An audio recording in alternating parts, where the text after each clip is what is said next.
Have you ever misplaced your keys and had that little flash of worry? Yeah, we've all been there. But sometimes that feeling goes a little deeper. So today, we're going to unpack one of the biggest health concerns out there for older adults, dementia. By the time we're done here, you'll have a really clear picture of what it is, what to look for, and where to find support. All right, so let's just jump right into the big question, the one that's on so many of our minds. How can you tell the difference between those normal, everyday memory slips and something more? It's a huge distinction, and we're going to break it all down. Okay, first things first, it's super important to get this. Dementia isn't actually a single disease. The best way to think about it is as an umbrella term. It's a name that covers a whole bunch of conditions that all lead to a serious decline in brain function. So serious that it gets in the way of everyday life. And our source, Medical News Today, makes a critical point. Even though it mostly affects older adults, it is absolutely not a normal part of getting older.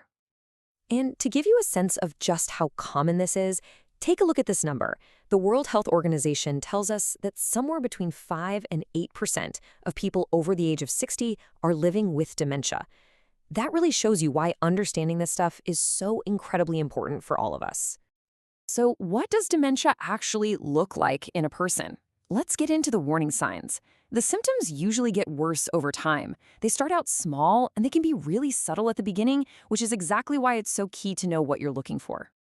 You know, to make this all a bit easier to wrap our heads around, we can break down the progression into 3 main stages. This helps us see how the symptoms change and evolve, from those early signs you might easily miss, all the way to the serious challenges of the later stage. So these early symptoms, they can be tricky, right? Because they can kind of blend into everyday life. For example, that difficulty with short-term memory, we're not just talking about losing your keys. We're talking about maybe forgetting what you had for breakfast just an hour ago, or struggling with a recipe you've made 100 times. Now, as dementia moves into the middle stage, the symptoms really become more obvious. That forgetfulness gets deeper. Someone might even get lost in their own house. Communicating becomes a lot harder, and you might start to see behavioral changes, like asking the very same question over and over. This is usually the point where help with daily care becomes necessary. And then, in the late stage, the symptoms become quite severe.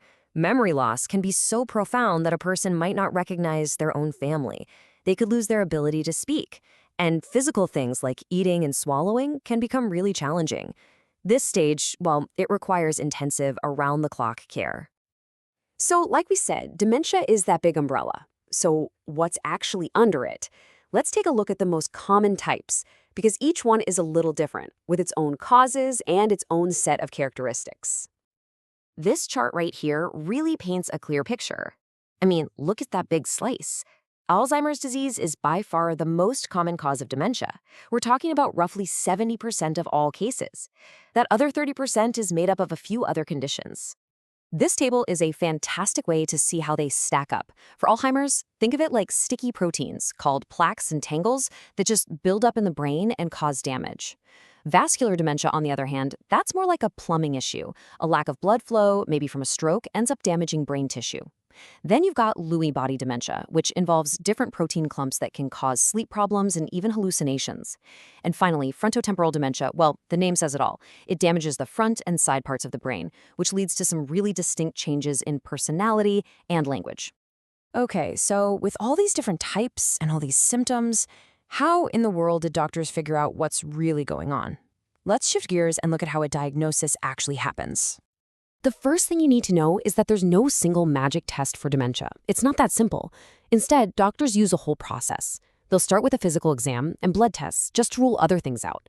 Then they'll do what are called cognitive assessments. These are special tests for memory and thinking skills. And finally, brain scans, like a CT or an MRI, can help them actually see changes in the brain structure. All right, let's get to what's maybe the most important part of all this. Getting a diagnosis can feel completely overwhelming, but it is so vital to know that there are ways to manage the symptoms and find real support. Generally, treatment goes down 2 main roads. On one side, you've got medications. Things like cholinesterase inhibitors can help with memory symptoms by basically boosting the brain's chemical messengers. But on the other side, and this is just as important, you have non-drug treatments. We're talking about things like memory training, physical exercise, and social activities that keep the mind active and engaged. And this is a really, really important point to absorb. as of right now, there is no cure for most types of dementia. But that does not mean a diagnosis is hopeless, not at all. Getting that diagnosis early is incredibly powerful.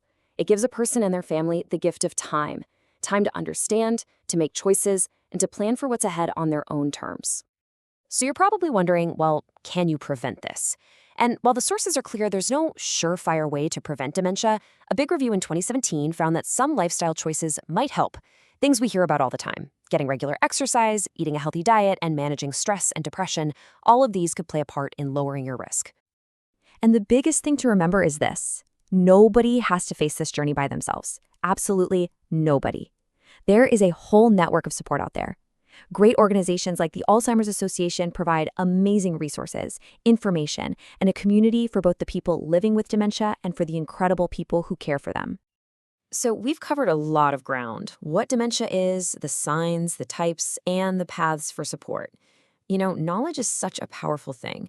It replaces fear with facts, and it can replace uncertainty with action.